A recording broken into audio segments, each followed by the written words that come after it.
और अब मैं आज के इस सेमिनार के अगले वक्ता और आज के कार्यक्रम के हमारे मुख्य अतिथि, जो भारतीय महिला दार्शनिक परिषद की सम्मानित अध्यक्ष और भारतीय दार्शनिक अनुसंधान परिषद की सदस्य भी हैं, साथ ही वेदांत रिसर्च सेंटर रांची की निदेशक के रूप में भी कार्य कर रही हैं। मैं प्रोफेसर राजकुमारी सिन्हा मैडम को आमंत्रित करता हूं, वो आए और अपनी बात रखें। प्रोफेसर राजकुमारी सिन्हा। आज का विषय पोषण, पर्यावरण एवं पंचायत। तो सबसे पहले मैं पृथ्वी माता को नमन करती हूँ। आज की इस सारस्वत सभा में उपस्थित ICPR के चेयरमैन प्रोफेसर रमेश चंद्र सिन्हा जी, हमें खुशी है कि आपके समक्ष हमें पर्यावरण नीति शास्त्र पर कुछ कहने का मौका मिला है। आप एक स्तंभ हैं और पर्यावरण नीति शास्त्र में कुछ भी कहूंगी तो मैं दिशा निर्देश आपसे चाहूंगी। यह मेरा गौरव है कि आपके समक्ष मैं अपनी बातें रखूंगी पर्यावरणीय नीति शास्त्र पर। सभा में उपस्थित बिहार दर्शन परिषद के अध्यक्ष प्रोफेसर BN ओझा जी, आज के वेबिनार के मुख्य वक्ता प्रोफेसर विजय कुमार, जो कि गांधी विचार स्टडीज के अध्यक्ष हैं भागलपुर विश्वविद्यालय के लिए के प्राचार्य ठाकुर प्रसाद महाविद्यालय मधेपुरा, नव पदस्थापित मान्यवर कुलपति BN मंडल विश्वविद्यालय एवं आयोजक सचिव ओजस्वी शिक्षक वक्ता सुधांशु शेखर। आज हमें खुशी हो रही है कि आपके मंच पर मैं इस विषय पर कुछ बोलूं। मैं अभिनंदन आप सबों का करती हूँ, अभिनंदन करती हूँ सभी श्रोताओं का। यह जो विषय है पोषण, पर्यावरण एवं पंचायत, जैसा कि रमेश सिन्हा सर ने बताया था कि यह मल्टी डिसिप्लिनरी सब्जेक्ट मैटर रखा गया है और आज की बड़ी ही ज्वलंत समस्या है जिस पर हम दार्शनिकों को विचार करना चाहिए, क्योंकि यह समस्या ऐसी ज्वलंत समस्या है जिस पर विश्व के सभी शिक्षाविद, सभी चिंतक इस पर ध्यान दे रहे हैं, इस पर विमर्श कर रहे हैं।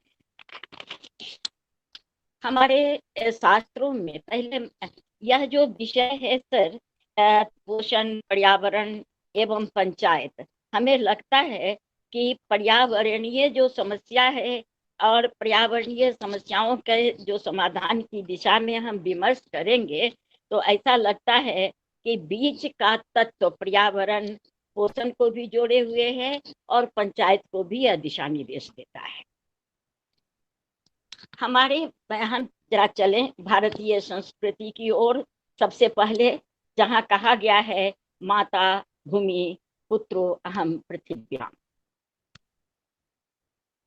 हम पृथ्वी माता की संतान हैं।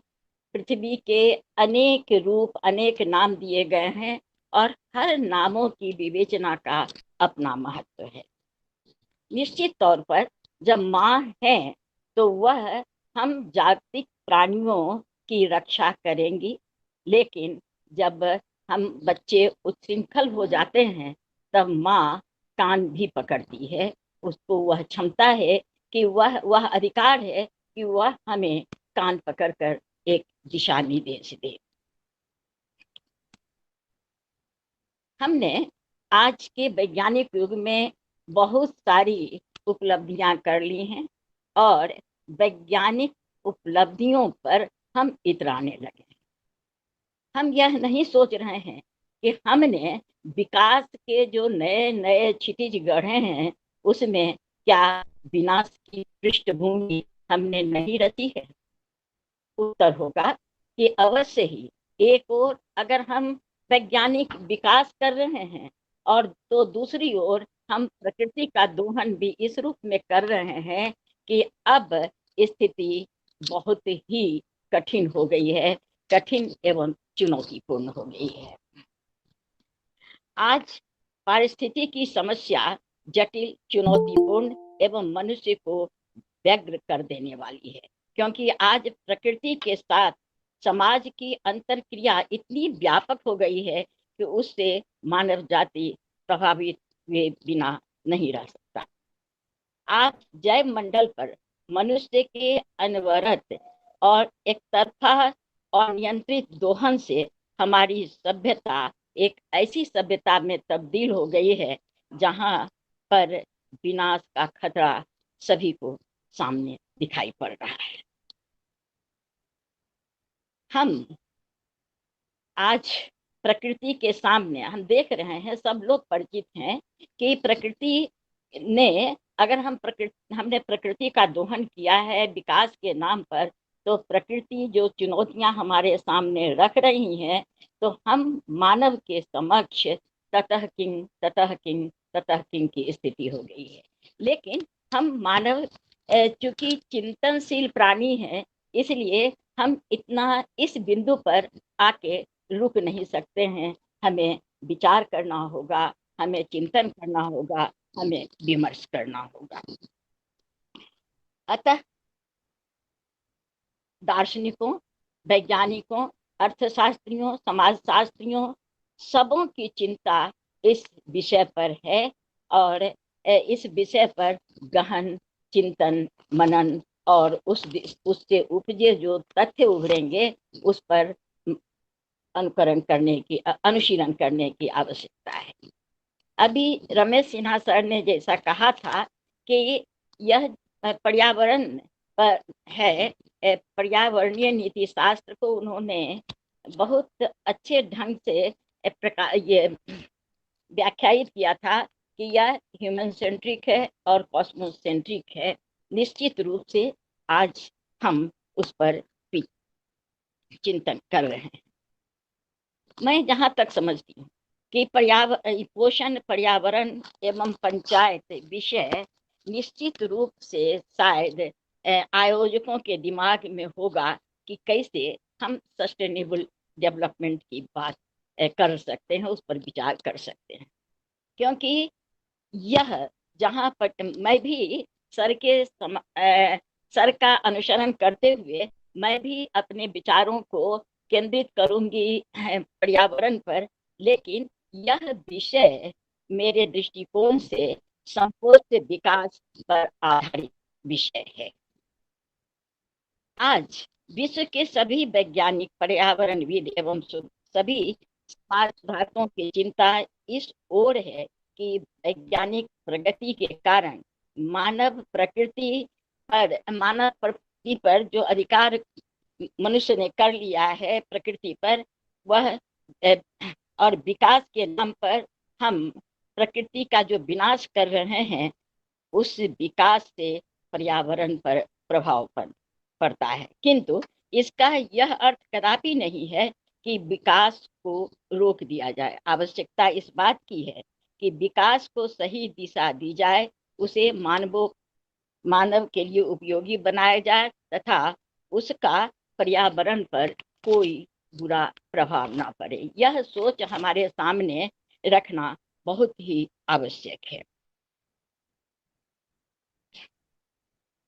हम देख रहे हैं कि पारिस्थितिकी की समस्या जो अत्यंत ही जटिल एवं चुनौतीपूर्ण है, इस पर तो आज गांधी विचारधारा के विचारक इस पर, गांधीयन थॉट्स पर तो वो प्रकाश डालेंगे ही, लेकिन हम देखेंगे कि किस तरह से दो शब्द हम भी कहना चाहेंगे कि गांधी जी ने कहा था, क्योंकि अर्थशास्त्रीय दृष्टिकोण से हम देखते हैं कि इस विकास की अवधारणा की व्याख्या की गई है और गांधी, यहाँ पर मैं गांधी जी को उद्धृत करना चाहूंगी जिन्होंने कहा था कि जो अर्थशास्त्र नैतिक एवं भावनात्मक मूल्यों की उपेक्षा करता है वह एक मधुमक्खी के छत्ते के समान है, जिसमें जीवन होते हुए भी एक सजीव जीवन का अभाव होता है। यहाँ पर सच पूछा जाए तो गांधीयन थॉट में ही हम बड़ा मुख्य, जो मेरी जानकारी है उसमें हमने देखा कि भारतीय दृष्टिकोण में, समसामयिक भारतीय दृष्टिकोण में गांधी जी ने एक रूपरेखा स्थापित की थी संपोष से विकास की, और उस दिशा में संपोष से विकास की अवधारणा के संदर्भ में हम आपका ध्यान आवर कॉमन फ्यूचर करके, जो ग्रो ब्रैंडलैंड की अध्यक्षता में गठित समिति ने अपना रिपोर्ट दिया था, और उस रिपोर्ट में 1987 में प्रकाशित यह रिपोर्ट है, जिसमें कहा गया है कि संपोष से विकास वह विकास है जो वर्तमान की आवश्यकताओं की पूर्ति, भविष्य की पीढ़ियों की आवश्यकताओं की पूर्ति बिना समझौता किए करता है। इसमें दो अवधारणाएं निहित हैं, एक आवश्यकताओं की अवधारणा, दूसरा सीमाओं का विचार। और इस दृष्टिकोण से विकास के संदर्भ में संपोष्य विकास और समावेशी विकास का दृष्टिकोण यहाँ रखा गया है।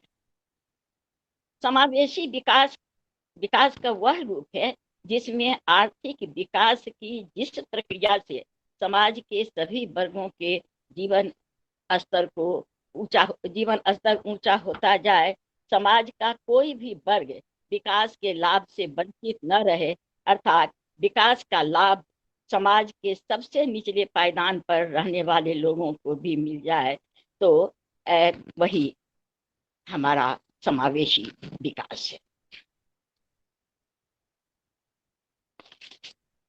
आज संपूर्ण विश्व असाधारण संघर्ष की स्थिति से गुजर रहा है, और इस जो असाधारण संघर्ष की पृष्ठभूमि हमें दिखाई पड़ रही है वह विकास का अनबैलेंस्ड स्वरूप है।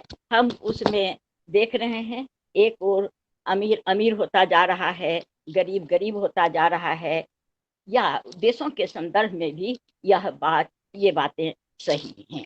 लेकिन यदि विकास सामान्य रूप से हो, जहाँ पर कि हम सर्वभूत हिते रता, जैसा कि सर ने कहा कि मनुष्य के ऊपर, मनुष्य सेंट्रिक और प्राकृतिक के ऊपर जो है उस पर केंद्रित यह पारिस्थितिकी नीति शास्त्र आधारित है। तो जब हम कहते हैं कि सर्वभूत हिते रता, निश्चित तौर पर इसका दृष्टिकोण उस ओर है कि जहाँ पृथ्वी के समस्त प्राणियों का कल्याण हो।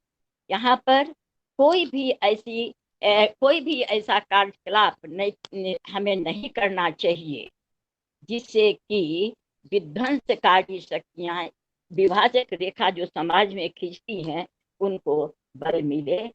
अतः वह आवश्यक है कि संपोष्य विकास पर हम सबों को सोचना होगा, चिंतन करना होगा, और उस दिशा में हमें आगे बढ़ना होगा। विषय अत्यंत गंभीर और विशद है, जिस पर कि मुख्य वक्ता काफी इस पर प्रकाश डालेंगे, और संयोग से वो गांधी विचारधारा के विचारक हैं, और गांधी विचारधारा के विचारक से अधिक और कौन बोल सकता है इस विषय पर। लेकिन पर्यावरण, पोषण, पर्यावरण और पंचायत जब की बात करते हैं तो निश्चित तौर पर संपोष्य विकास में इन तीनों की भूमिका, जहाँ की बीच में इन्वायरमेंट पर, तो हम सभी समान रूप से जवाबदेह हैं, समान रूप से हमें जागरूक होना चाहिए, और तभी इस जागरूकता के फलस्वरूप हम पोषण की समस्या का समाधान भी पाते हैं। और पंचायत की जो बात की गई है, तो यहाँ पर उद्देश्य है कि समाज के सबसे निचले स्तर से विकास की प्रक्रिया शुरू की जाए। यहाँ ऊपर से नहीं, नीचे से विकास की प्रक्रिया शुरू की जाए, तभी सही अर्थों में हम विकास कर सकते हैं। विकास की जो नीति शास्त्रीय अवधारणा है, विकास की जो दर्शन शास्त्रीय अवधारणा है, वह अवधारणा तभी पूरी होगी जब पोषण के लिए हम पर्यावरण पर ध्यान देंगे, पंचायत को दायित्व देंगे।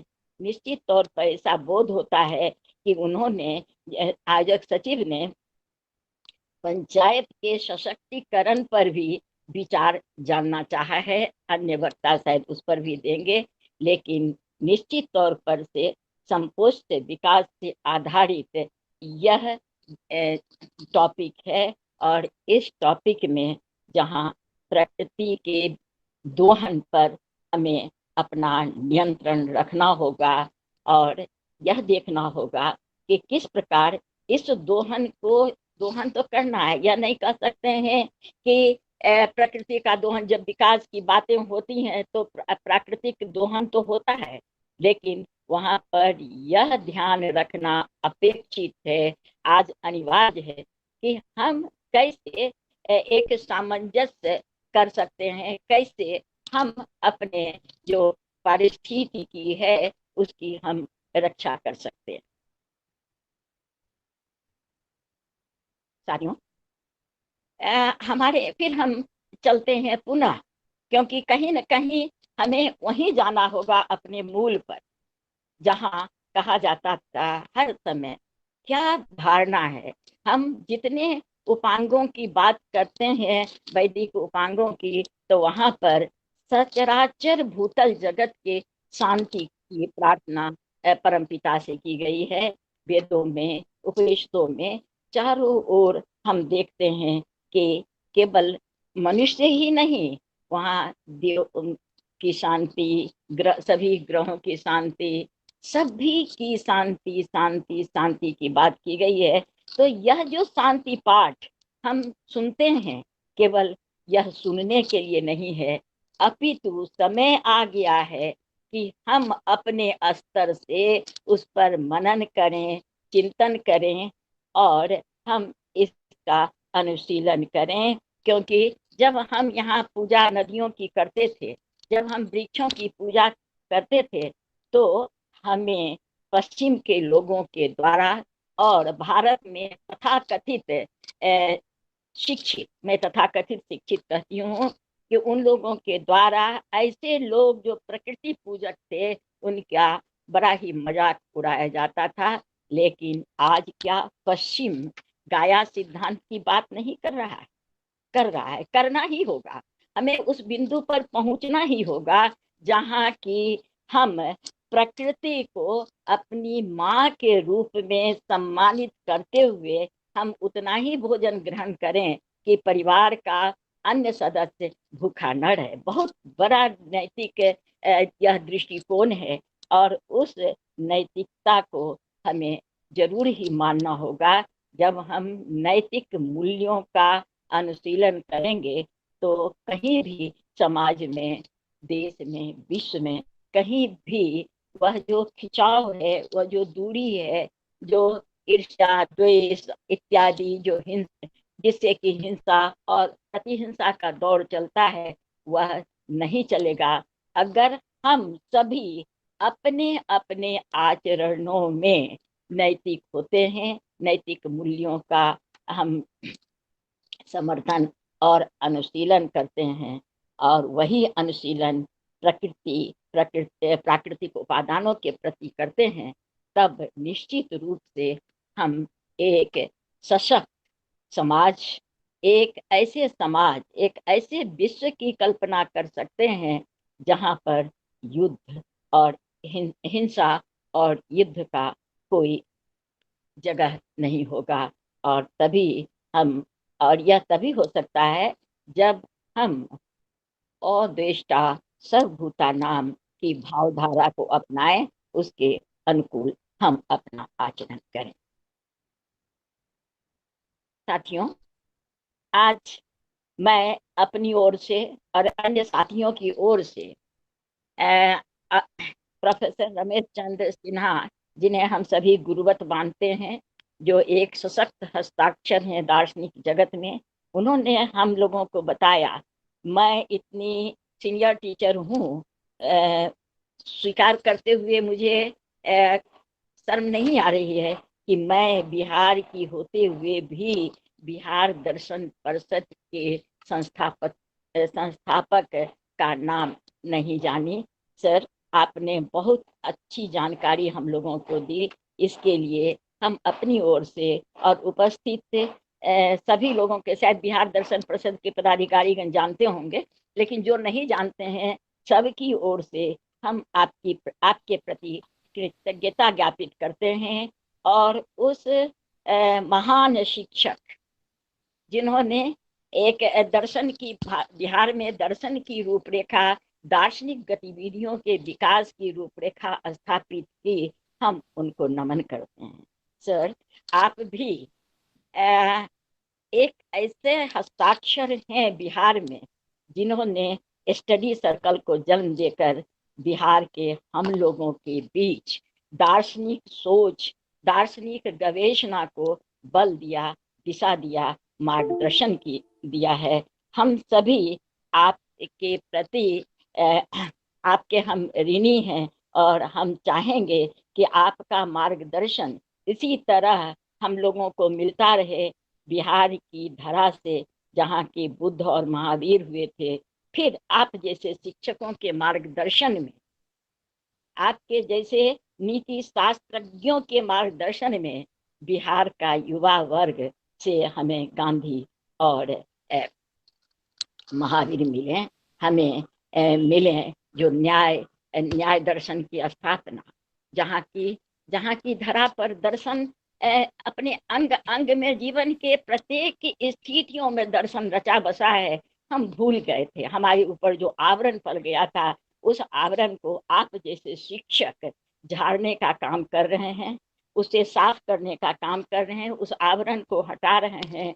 और इसके लिए हम ईश्वर से प्रार्थना करते हैं कि आप स्वस्थ और दीर्घायु रहें, ताकि हम बिहार के लोगों को एक दार्शनिक प्रौढ़ता पुनः प्राप्त हो, दर्शन के जगत में हम कुछ स्थापित कर सकें, हमारे आने वाले जनरेशन आगे बढ़ सकें। और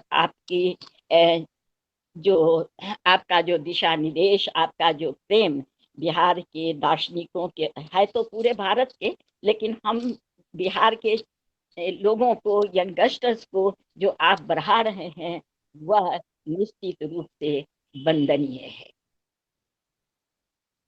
आपने एक सुधांशु, एक उदाहरण है, जो लग रहा है कि आपके और रामजी बाबू के नक्शे कदम पर चल रहा है, और ऐसा और भी सुधांशु आगे बढ़े, तो यह आपकी प्रेरणा का प्रतिफल होगा। हमने संक्षेप में इस विषय पर प्रकाश डाला, क्योंकि वक्ता अधिक हैं, और हमने भी पर्यावरण पर ही जोर दिया था।